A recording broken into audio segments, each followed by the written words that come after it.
एक कहावत है बहुत पुरानी, खाली दिमाग शैतान का घर। सुना है आप लोगों ने? इसको ध्यान से समझ लो। आपको हमेशा अपने आप को बिजी रखना है। उसके आपको दो फायदे हैं। एक तो ये है कि आप जो कर रहे हो वो तो कर ही रहे हो, उसके साथ साथ में कुछ और भी कर रहे हो। That could be as simple as say an English speaking course और अ पर्सनालिटी डेवलपमेंट कोर्स, और may be something to do with communication skills, way of presenting yourself. ऐसी बहुत सारी चीजें हैं जो आप आजकल ऑनलाइन भी सीख सकते हो और ऑफलाइन भी सीख सकते हो। तो हमेशा कोशिश करो, क्योंकि ये चीज मैंने अपनी लाइफ में करी है इसलिए मैं आपको बता रहा हूं कि हमेशा कोशिश करो कि जो भी आप कर रहे हो उसके साथ साथ में कुछ और भी करो। Don't sit idle. कि खाली बैठ गए ना, और एक बार खाली बैठने की आदत अभी इस एज में पड़ गई तो आगे जाकर के आपसे काम ही नहीं। आप समझ रहे हो? ऐसे बहुत सारे लोग हैं और इंडिया में तो भरे पड़े हैं। गलत टाइम पे खाली बैठने की आदत पड़ गई। अब खाली बैठने की आदत पड़ेगी तो आपको सर्कल कैसे लोगों के साथ में बनेगा? वो लोग जो खाली हैं, वेले हैं। अब वेला आदमी क्या करेगा टाइम को पास करने के लिए? टाइम पास करेगा। टाइम पास कैसे होता है? पत्ते खेलेगा, सट्टा लगाएगा, उल्टे सीधे काम करेगा। राइट? समझ आ रहा है मैं क्या कह रहा हूं? Does it make sense? कि अगर आप खाली हो गए, चॉइस आपके हाथ में है। एक ऐसा करियर चूज कर लिया जहां पर कि आप गए, कुछ क्लासेस अटेंड करी और उसके बाद में खाली हो। अब आप कह रहे हो कि यार सही है, खाली टाइम है तो अब टाइम पास करो। This is one option that you have got. Second option क्या है कि खाली टाइम है, इसको यूटिलाइज करो। Let me do something to make myself better,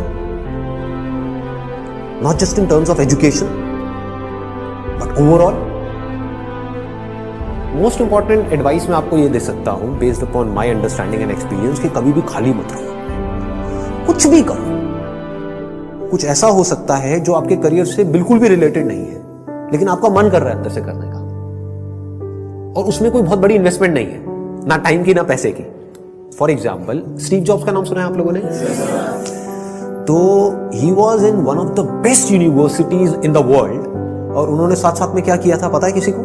calligraphy. Calligraphy. अब सोचो कहां है connection? He was not in an art college but he was learning calligraphy. लेकिन आगे जाकर के जब उन्होंने अपने डॉट्स को कनेक्ट किया, इसको बोलते हैं कनेक्टिंग द डॉट्स, तो उनको पता लगा कि इसका बहुत बड़ा हाथ था उसमें। ठीक है? तो ये छोटी छोटी चीजें होती है लाइफ में जो आपकी पर्सनालिटी को एक अलग लेवल पे ले जाती है। चाहे वो कुछ भी हो, मतलब एक आप ये भी कह सकते हो कि दोस्तों के साथ में घूमना ही है तो उसको भी टाइम पास करने के मोटिव से मत घूमो, कुछ सीखने के मोटिव से घूमो। आप समझ गए ना? मतलब कि अगर दोस्तों के साथ में बैठ करके सुट्टा भी मार रहे हो तो वहां पे भी अपना माइंडसेट ये रखो कि यार मैं अपना टाइम पास नहीं कर रहा हूं, टाइम को यूटिलाइज करो। Why not? This is the way of thinking जो आपको बहुत आगे ले जा सकता है लाइफ में। बिकॉज टाइम पास इतना गंदा वर्ड है, दैट मीन्स कि आप डल हो गए। There is nothing like time pass for me in my life. Everything is utilisation of time. कुछ भी कर रहे हो, कुछ ना कुछ सीख रहे हो, समझ रहे हो कि मतलब कभी खुद ने ज्यादा पी ली या किसी दोस्तों ने ज्यादा पी ली तो देखो पी करके आदमी कैसी कैसी हरकतें करता है। समझ रहे हो? और उसकी वजह से क्या गड़बड़ होती है, कभी डंडे भी पड़ सकते हैं, कुछ भी हो सकता है। तो उस समय भी उससे भी कुछ ना कुछ सीख लो। कुछ नए दोस्त बनाए हैं अपने कॉलेज में तो वहां पर भी कुछ सीखो। तो आप क्या करोगे? आप सुनोगे उनकी बातों को, आप समझोगे, आप उनसे बात करोगे। और हर आदमी को ऐसे लोग अच्छे लगते हैं जो उनसे बात करें, ना कि अपनी अपनी बोलते रहे, है कि नहीं?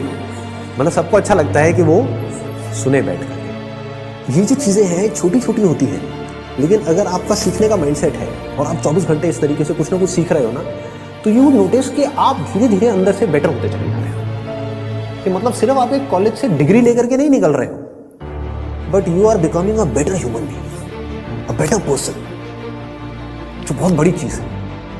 एक तो है कि आप एक डिग्री लेकर के निकल तो आए, लेकिन पर्सनालिटी आपकी वैसी की वैसी है जब आप कॉलेज में गए थे, या माइनर चेंजेस आए। एक आप पूरे तरीके से ट्रांसफॉर्म हो कि आपको अगर कोई हर 1 साल बाद मिलेगा तो मिल करके क्या कहेगा? अगर वो कह रहा है कि यार तू वैसा ही है बिल्कुल बिल्कुल नहीं बदला, तो समझ जाओ गलत ट्रैक पे जा रहे हो। लोग इसको कॉम्प्लीमेंट समझ लेते हैं। This is not a compliment. ये मतलब पहले भी थके हुए थे, अभी भी थके हुए हो। पहले बेवकूफ थे, आज भी बेवकूफ हो। मजा इसमें आना चाहिए कि कोई पुराना आकर के आपको मिले, कोई पुराना स्कूल का दोस्त आकर के मिले, वो कहेगा क्या हो गया तेरे को, तू तो बिल्कुल ही बदल गया है, तू तो बिल्कुल ही बदल गई। समझ गए? इसका मतलब आपने कुछ सीखा है, आप उससे अलग बने हो जैसे आप थे, आप उससे कुछ बेटर हो। तो ये सिर्फ अभी के लिए नहीं है कि अभी आपकी एज है 18 साल 19 साल, तो ये अभी के लिए नहीं है, पूरी लाइफ के लिए।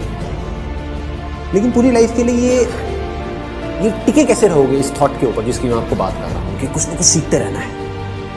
अगर आपने भी नोट किया होगा तो आज से 4 साल पहले जो मेरे सेशंस देखे होंगे और आज जो सेशंस देख रहे हो, उसमें आपको जमीन आसमान का फर्क मिल रहा होगा। तो क्या हो रहा है, कभी सोचा है?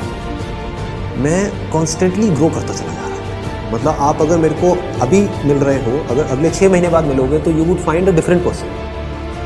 कुछ लोगों को इसमें थोड़ा अनकंफर्टेबल भी लगेगा, वो कहेंगे यार ये तो कल कुछ कह रहा था आज कुछ कह रहा है। अरे मैं बदल गया भाई, समझ गए ना? That means I am growing, मेरी अंडरस्टैंडिंग बढ़ रही है। आई एम नॉट स्टैग्नेंट, मैं रुके हुए पानी के जैसा नहीं हूं जिसमें काई जम जाती है। मैं बहते हुए पानी के जैसा बह रहा हूं, बड़ी तेजी से बह रहा हूं, 24 घंटे सीख रहा हूं, समझ रहा हूं। ठीक है?